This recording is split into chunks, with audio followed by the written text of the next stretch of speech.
Alrighty, so today it is time for a proper Bronze League Heroes. Today it's time for a viewer-submitted game of StarCraft 2. It's a Terran versus Protoss, and we are on World of Sleepers LE. Spawning here in the top right-hand corner of the map and playing with the red Terran SCVs, we have none other than RewaS.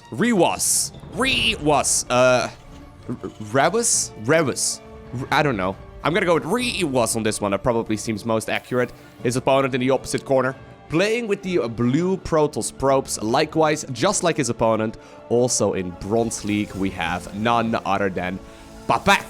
Papak? Dude, I never know where to put the emphasis on a lot of these nicknames.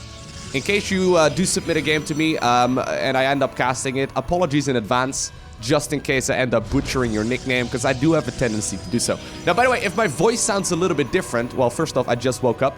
And secondly, I have been, just like many of you, I've been no-living World of Warcraft Classic. For those of you that have been watching the live stream, you probably noticed that I think over the last 3 days, I've streamed, I think about, I don't know, 40 hours?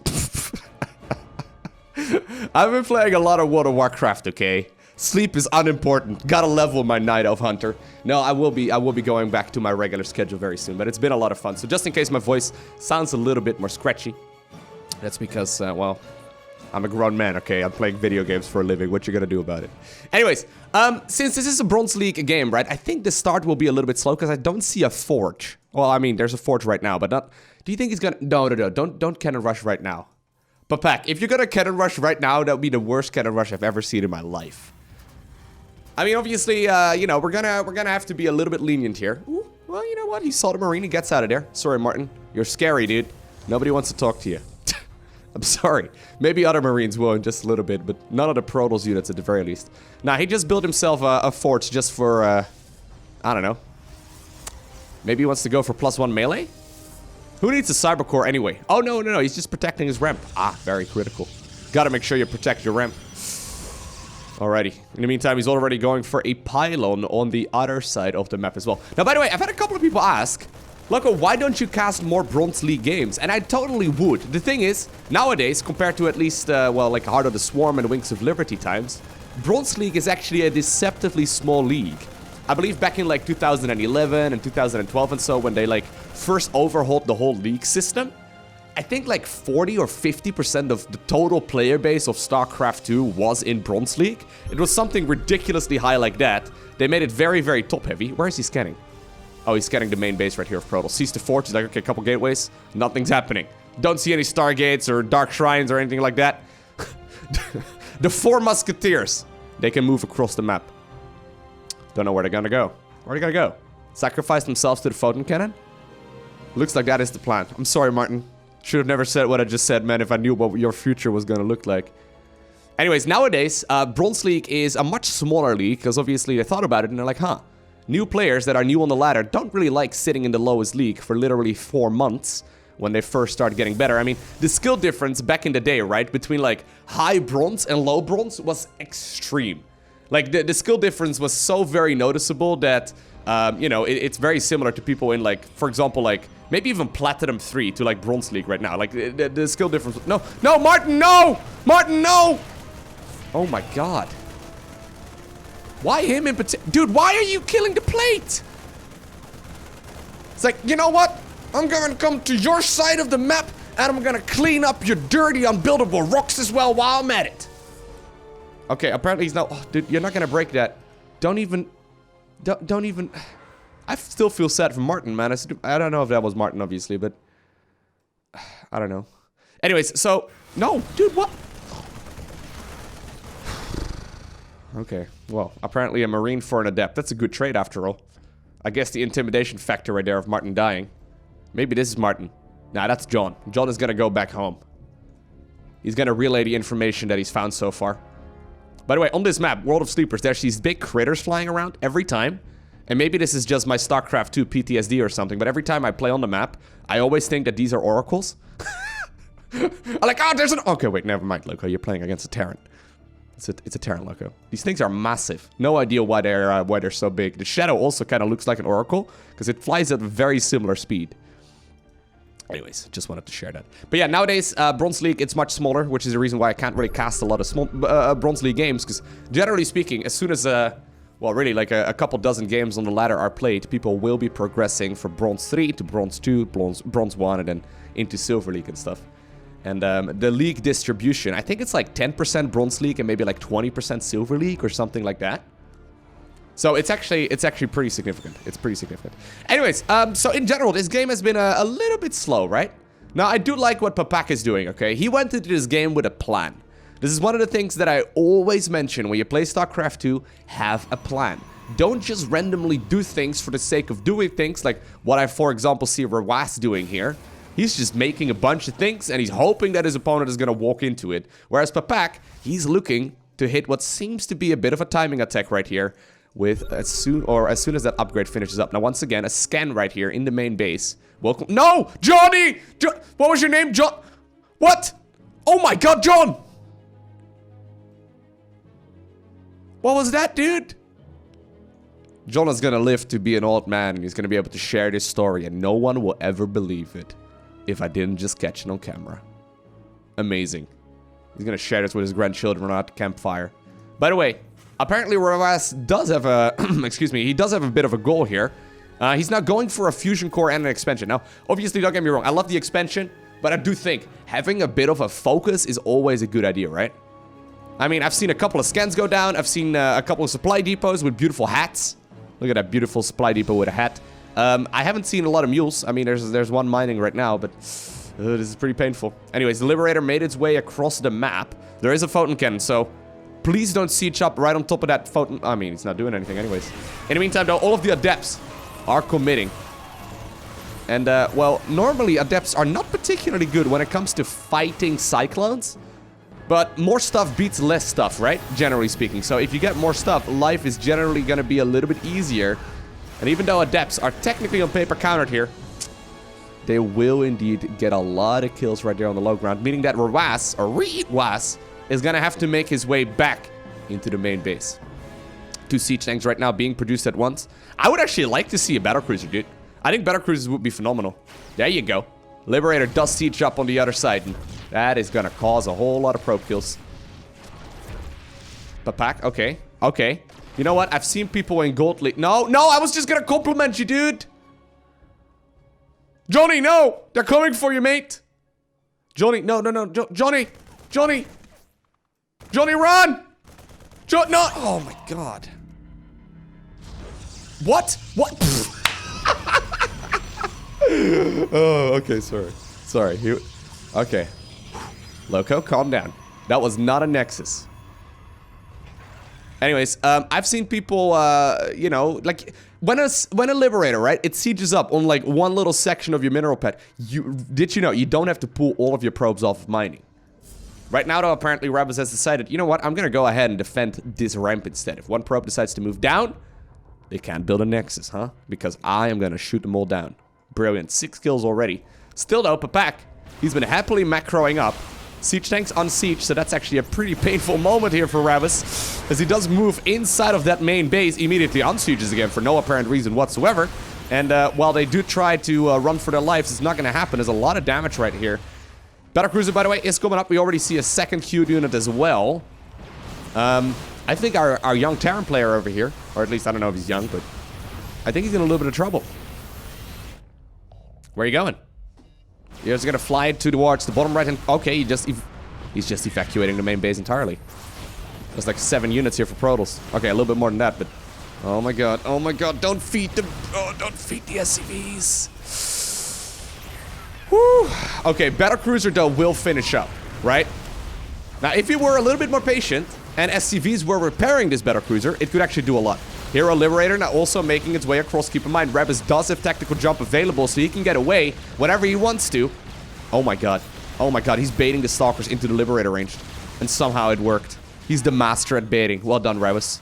Just like myself. Wait, no. He's gonna be able to actually clean all of this up. Now we're in a bit of a strange moment. I was gonna say, what is he gonna do as a follow-up? Liberator once again making its way across the map. Papak, though, just simply warped in a bunch of additional Stalkers, and right now, he decided to go with a tactical jump to the middle of hacking nowhere. Family friendly, Lowko. Where's the... Okay. It just went over towards the top left-hand corner. I guess he panicked. Papak, though, successfully puts down a pylon inside of his old main, or of his opponent's old main base. Once again, he loves putting pylons into places where Nexi go. I guess the Protoss player is in a decent enough spot right now, right? He really wants to continue mining, though, rather than warping in 3 of those, you know, stalkers at home. He decided to go ahead and just put down a photon cannon instead because, well, if you put down a photon cannon, you can still use the old army hotkey. It's 200 IQ. Now, Terran structures, though, are floating everywhere, right? And this Protoss army is looking very passive. He knows his opponent has not been... No, Papak. Papak, what was that, dude? Why would you put... What is the point? What is the point in that photon cannon? You tell me, Papak. What is this Protoss mindset of always needed to make freaking photon cannons? I'm pretty sure, right? For most of the games that I cast, and by the way, there's one SCV cowering in fear. For most of the viewer submitted games I cast, the majority of the Protoss units are as follows, okay? I see Adepts, Stalkers, Dark Templar, Void Race. Oh god, I see a lot of scans too. Void Race, and then Photon Cannons. I think those are the units that we see most often. Now, you know what I found ironic? Those are also, coincidentally, the units that we see the least often at the higher level of play. Have you ever thought about that? This dawned on me recently. Anyways, Hero Battlecruiser, man. We're gonna help. Oh my god, you're gonna need to be repair him, please. Repair him. Yeah. He's being repaired. He's being repaired. The Hero Battlecruiser. The Hero Battlecruiser coming up. Once again, that Liberator decided to try and see if he can also get a couple of kills. Looks like he's not gonna be able to do so, but he did at the very least make it so that these Stalkers had to run. Once again, what looked like an Oracle to me started flying into the base. But you know what? Hero Battlecruisers with 9 kills. Still staying alive. And, well, I see command centers floating left and right. Or at least like landing left and right. Hey, but seriously though, right? So think about it. At the pro level, the majority of the units that we see for Protoss are Zealots, Immortals, Archons, High Templar. Right? Like those are probably present in like 80% of the Protoss games that I personally see and cast and, you know, play against, right? Like those, but those are the exact opposite units that a lot of the people that are laddering up are playing. What is up with that? I don't know. Just let that sink in, okay? I'll just let it sink in. If you're a Protoss player, consider making actual units that are really good. I mean, it's not that like those other units are bad, but if we're talking about like, so say we're like, I like to talk very often. Oh, there's a Dark Templar actually. I like to talk very often about like what units I consider to be really strong. Quick, 3 missile turrets. And when it comes to best units, obviously, I mean, Warp Prisms, Queens, and whatnot are up there. But when we talk about weak StarCraft 2 units, right? I think the weakest units in StarCraft 2, at least for Protoss, right? We could talk about this. I could do like a whole separate video. I need to think about it a little bit more. But I think the weakest units in StarCraft 2 would probably be, for Protoss, the Stalker and the Void Ray. Like, those units are not considered to be that good in comparison to some others. Did he just make a second fusion core in the top left-hand corner? Amazing. I guess he wants to go for a second Battlecruiser as well. Battlecruiser's like, get off my lawn. And with lawn, I mean my whole map. I'm gonna protect what is mine. And, well, that's it. Imagine sending it towards the main base, getting a couple of kills, you know, cleaning up the Protoss army. That'd be quite smart. In the meantime, though, Papak has also secured himself this natural expansion of his opponent.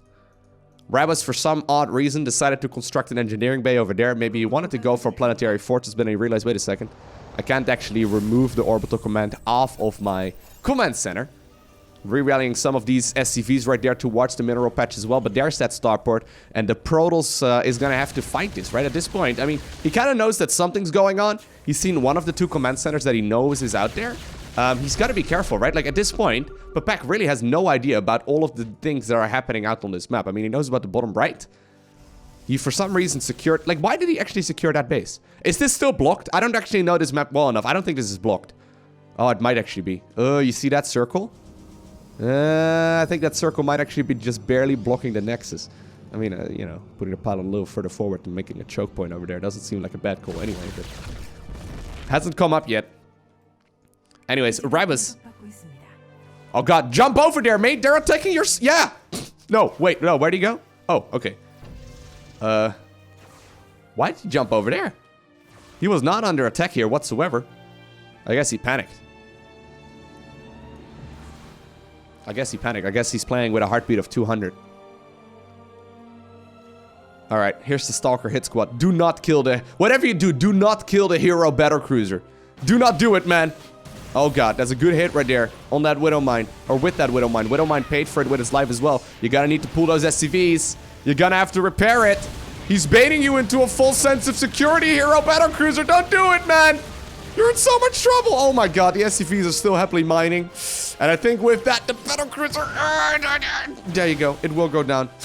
I'm sorry, hero Battlecruiser. I'm sorry. Thank you for your service. But these Stalkers, man, they look awfully powerful. Yeah, there may be detection for the Dark Templar, but at this point... RewaS! No! RewaS! Do my family-friendly content!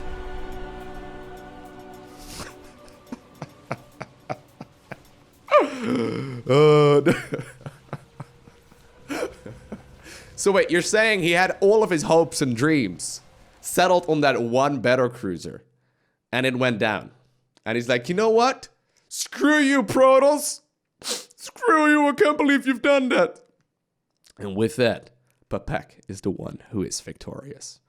This game was all over the place. My advice to all newer players out there, okay? Come up with a strategy. And you don't even have to like come up with a strategy that the pros play, okay? But just come up with a strategy that works quite well. Say for example, right? You want to go for a strategy, like you can make Stalkers, Void Rays, I don't care, but just come up with a strategy where, say you, for example, hit with a lot of Stalkers, right when +1 ground weapons and Blink finishes up. Try and figure out a way to line up those two upgrades, make a lot of Stalkers, and go attack. That is 100% the best way of improving in StarCraft 2. Hitting your opponent when your upgrades just finish up, generally speaking, allow you a big timing window where you're gonna have the advantage. Try and come up with a strategy like that. Don't just play passively and try and let your opponent come to you. Yes, that's a way of playing. Yes, that's what a lot of pro gamers like to do. But that's because they are heavily scouting and trying to tick off different strategies that they know their opponent could be playing and defending against the ones that are still left over. It's much harder to play. Come up with an aggressive timing attack and execute. And then when it works well, execute it better next time. And obviously, if you need to, you can always practice against AI before jumping onto the ladder. It's a really clever way of playing. So some of my personal favorites are for example, Terran, right? You can go +1 infantry weapons, Stimpak, combat shield. Finish it up at the same time. I don't need to tell you. You can figure this out quite easily. Finish them up at the same time, then attack when all 3 of those upgrades finish up. For Zerg, +1/+1, so missile and carapace, roach, speed, timing attack. Very, very good. And for Protoss, I mean, there's about 1,000,001 options. I didn't mind the one that Papak went for right here necessarily. But just say, go for like an 8 gateway +1 attack, timing attack off of 2 bases. Right? And try and execute it better every time you play. Do the same strategy, try and execute it better. And over time, you'll shave a couple of seconds off here and there. Maybe in the first couple of attempts, right? You can shave up like 30 seconds. But over time, you'll become much, much more efficient at it and you will improve. Anyways, for now, I want to thank you very much so for watching. Have an amazing day. Do not forget to smile, alright? And I will see you once again in the next one.